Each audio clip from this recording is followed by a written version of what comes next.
तो भारत की विदेश नीति खासकर पड़ोस के मामले में काफी कुछ बजट में भी झलकती है। इस बार क्या दिख रहा है, इस नीति को समझते हैं।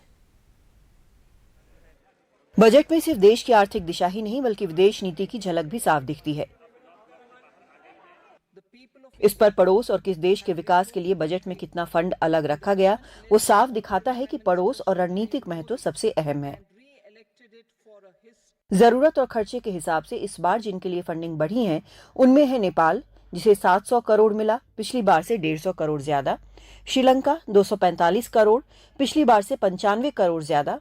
सेशल्स 30 करोड़, पिछली बार से 20 करोड़ ज्यादा। जिन देशों के लिए फंडिंग घटी है उनमें गृहयुद्ध में उलझे म्यांमार को 250 करोड़, बांग्लादेश को 120 करोड़ लेकिन कई और प्रोजेक्ट में सहयोग, मंगोलिया को 5 करोड़, मॉरिशस 370 करोड़ और भूटान पिछली बार से 332.02 करोड़ घटकर 2068.56 करोड़, जो बाकी हर देश से ज्यादा है।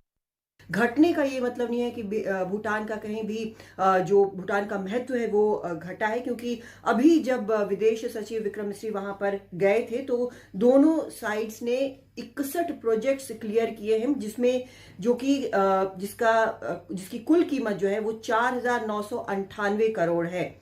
तो एनुअल एलोकेशन जो है ये लेवल ऑफ एंगेजमेंट या फिर अहमियत जो है वो बिल्कुल कम यहाँ पर नहीं दिखाता है। जिनकी फंडिंग में कोई बदलाव नहीं है उनमें मालदीव और अफगानिस्तान है। मालदीव के चीन के प्रति झुकाव और मोहम्मद मुइज़ू के सत्ता संभालने के बाद भारत से तनाव के बावजूद एक परिपक्व नीति अपनाई गई है। अफगानिस्तान में तालिबान की सत्ता में होने के बावजूद वहां की जनता के लिए प्रतिबद्धता जताई गई है।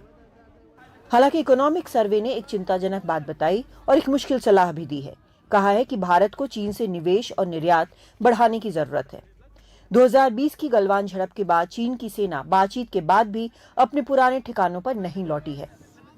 विदेश मंत्री ने कई बार कहा है कि ऐसे में कारोबारी रिश्ते सामान्य नहीं हो सकते। तो फिर आर्थिक सर्वे और विदेश नीति में इस टकराव को कैसे सुलझाया जाएगा, ये भी देखना होगा। दिल्ली से कादम्बिनी शर्मा, एनडीटीवी इंडिया।